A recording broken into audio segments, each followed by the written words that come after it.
Assalamualaikum warahmatullahi wabarakatuh. Kembali lagi di channel Nasihat Kehidupan Misteri. Pada video kali ini saya akan membahas tentang kehebatan leluhur Nusantara pada zaman dahulu. Sejarah Nusantara tidak sekerdil sejarah yang tertulis di buku-buku pelajaran sejarah sekolah yang resmi atau literasi sejarah yang ada. Sekitar 10.000 tahun sebelum Masehi, leluhur Nusantara sudah menguasai 2/3 bumi. Data tersebut peneliti peroleh di beberapa relief dan prasasti yang dapat dilihat dan dimengerti oleh semua orang. Selain itu, peneliti juga berhasil memetakan dan mendokumentasikan lebih dari 20 jenis aksara purba asli Nusantara yang dapat dipakai untuk membaca prasasti atau rontal-rontal kuno. Berhubungan dengan pencitraan sejarah sebagai mitos, peneliti juga berhasil menemukan bukti bahwa beberapa cerita mitos tersebut adalah benar adanya, bukan hanya sekedar cerita pengantar tidur atau celoteh dongeng keheroikan belaka, seperti keberadaan adanya kerajaan Hastinapura, kerajaan Ngamartalaya, kerajaan Dahanapura, kerajaan Gilingwesi, dan lain-lain. Peneliti juga berhasil memetakan periodisasi penciptaan bumi sampai ke titik akhir menjadi 3, yaitu yang pertama zaman kali atau zaman besar, dan setiap zaman kali peneliti bagi menjadi 7. Yang kedua zaman kala atau zaman seda, dan satu zaman kala peneliti bagi menjadi 3. Kemudian mangsa kala atau zaman kecil.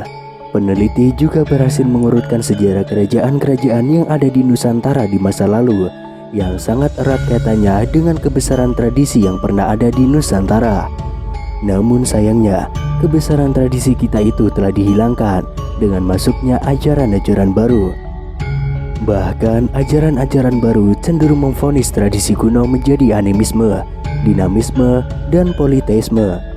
Padahal ada beberapa teknologi terapan masa lalu yang sangat efektif dan menjadi kekuatan kehormatan dari kebesaran leluhur kita, yang sebetulnya masih sangat relevan untuk digunakan oleh generasi kita sekarang ini sebagai pewaris teknologi tersebut. Namun kita tidak pernah menyadarinya. Sebagai contoh, dalam kitab Nagara Kartagama terdapat aturan bahwa setiap adipati harus menghadap ke pusat kerajaan atau kerajaan induk setiap 35 hari sekali.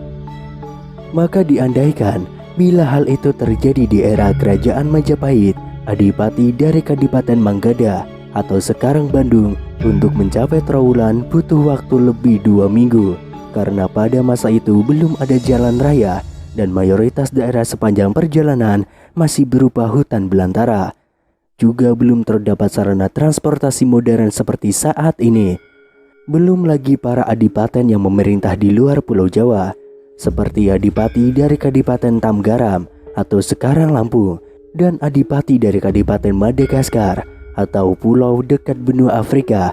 Bagaimana dan apakah sarana transportasi mereka untuk menghadiri Pisauan Agung setiap 35 hari sekali itu? Bisa dibayangkan teknologi jenis apakah yang dipakai oleh para adipati kita pada zaman Majapahit untuk berpindah tempat pada saat itu, di saat mereka masih harus menembus medan yang tidak ada jalannya, yang penuh dengan hutan belantara. Bahkan sebagian harus menyeberangi lautan yang luas, sementara mereka sendiri masih harus menjalankan roda pemerintahan di kadipatennya masing-masing. Maka peneliti pun kemudian sadar bahwa ada tekanan dari beberapa negara besar yang mendorong supaya kita melupakan dan menyepelekan tradisi asli kita. Karena hanya dengan tradisi warisan leluhur, maka kita bisa bangkit dari keterpurukan. Juga semangat nasionalisme generasi muda akan menjadi bangkit lagi kalau kita berhasil menunjukkan ke mata dunia bahwa kita bukanlah negara kecil. Kita akan sanggup membantah setiap klaim dari Malaysia, karena terdapat juga bukti bahwa kita bangsa asli Nusantara bukanlah orang Melayu. Dan orang Melayu pada masa lalu hanyalah prajurit biasa dari wilayah yang menginduk kepada Nusantara di era kerajaan-kerajaan leluhur kita pada zaman dahulu.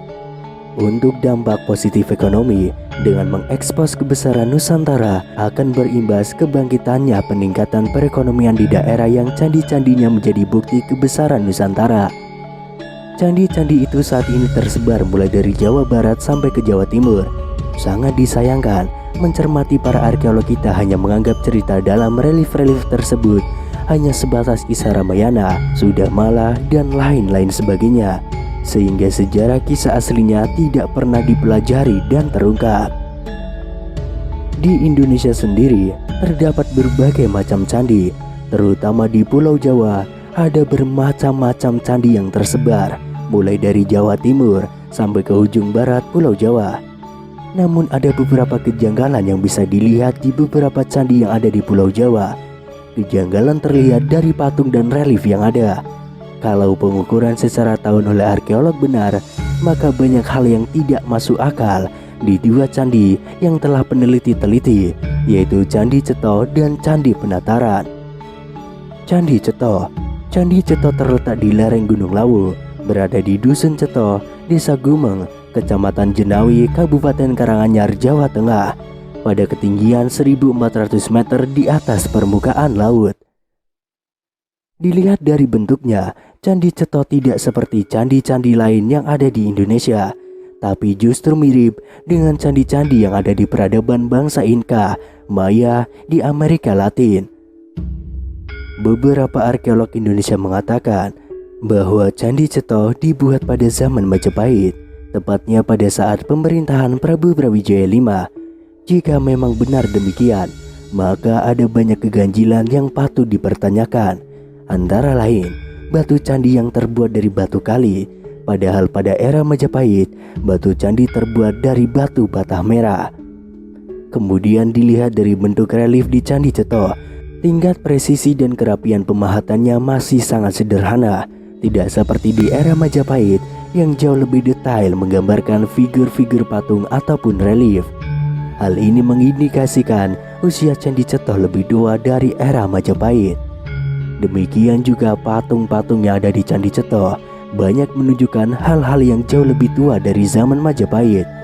Ada beberapa patung yang tidak menggambarkan orang Jawa yang ada pada masa itu.